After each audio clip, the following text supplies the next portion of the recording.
Hi, everyone. Today we're going to talk about rhetorical devices. So, this is an overview of different types of rhetorical devices, and we will be using these throughout some of our following lessons.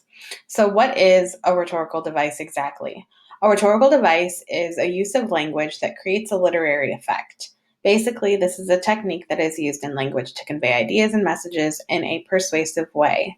It's a use of language that is intended to have an effect on its audience. So, as we are talking about the subject of persuasion, many times speakers will use rhetorical devices in their speeches, or writers will use rhetorical devices in their writing to help persuade a person. Figurative language is something that you have most likely heard about time and time again in your English courses. Figurative language is language that is using words or expressions with a meaning that is different from the literal interpretation. So, figurative language uses exaggerations or alterations to make a point.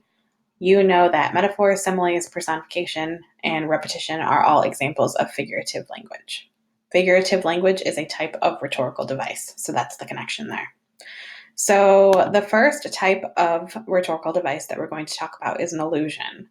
An allusion is a reference within a literary work to another famous literary work of art, or historical event. So, for example, if I have, she was breathtakingly beautiful, but he knew she was forbidden fruit, you will hopefully identify the term forbidden fruit as a reference to the Garden of Eden or a reference to the Bible. If you look at the other example, we have Sally had a smile that rivaled that of Mona Lisa. Mona Lisa is obviously an allusion to the painting. So if someone is familiar with the painting, they can imagine what Sally's smile looks like. Allusions are used a lot in music. So, for example, if you've ever heard Taylor Swift's song, Love Song, you know that she makes an allusion to the story of Romeo and Juliet, which is obviously Shakespeare's story. The next rhetorical device is called a funeral oration or eulogy. Um, this is a type of speech where the speaker provides praise for the dead and advice for the living. So a eulogy is often given at someone's funeral, and the two things that you need to remember for eulogy is that it always gives praise for the dead, reminds you of the wonderful things about the person who's deceased, and it gives advice for all of those who continue to live on. The next rhetorical device is new life.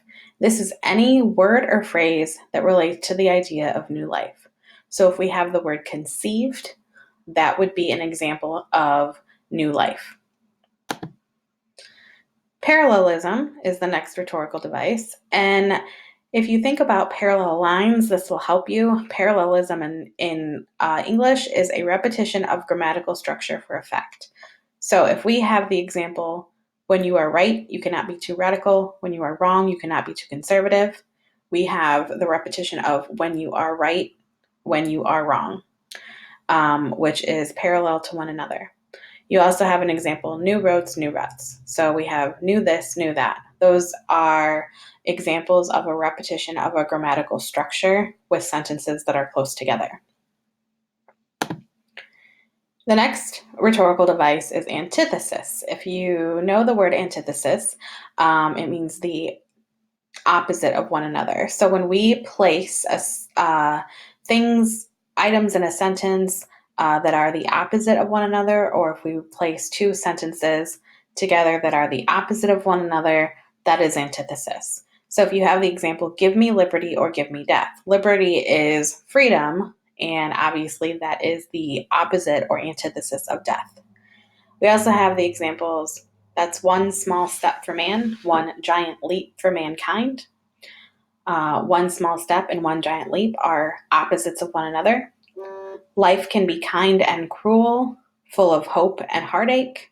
Well, if it's kind, it's usually not cruel, and if it's full of hope, it's usually not full of heartache. So those two things are antithesis of one another. And then the last one, I speak not from ignorance, but from experience. Well, to be ignorant is to have no real knowledge of something, and to have experience would be to have knowledge of it. So we have the opposites of one another as antithesis. And the last one is ascendentin. Ascendentin is a lack of conjunctions. If you remember that your conjunctions are the words for, and, nor, but, or, yet, and so, a ascendentin is the lack of conjunctions between phrases of the beginning of a phrase or a clause for effect. So one example would be, he was a bag of bones, a floppy dial, a broken stick, a maniac. Ascendentin often looks like a big, long running list. We have speed up, click, pick, look, I, now flick, here, there, swift, up, bang, smack. That would be ascendentin. And then another example, I came, I played, I won. Ascendentin excludes conjunctions.